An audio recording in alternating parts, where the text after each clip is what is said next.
बता दें,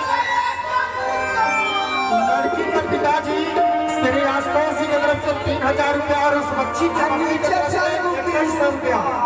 क्या बात है भैया, आपका कोई जवाब?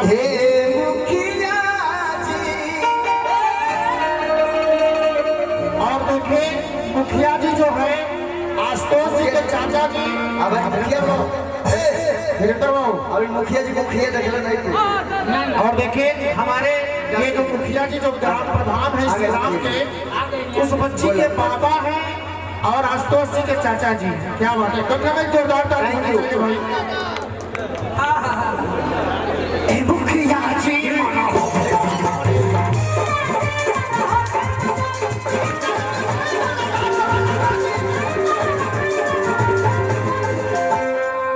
और देखिए मुखिया जी के भी तरफ से 500 रुपया।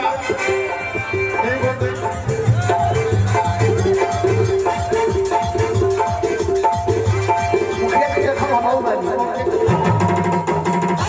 अरे आप इधर हम नहीं हैं प्रधान जी।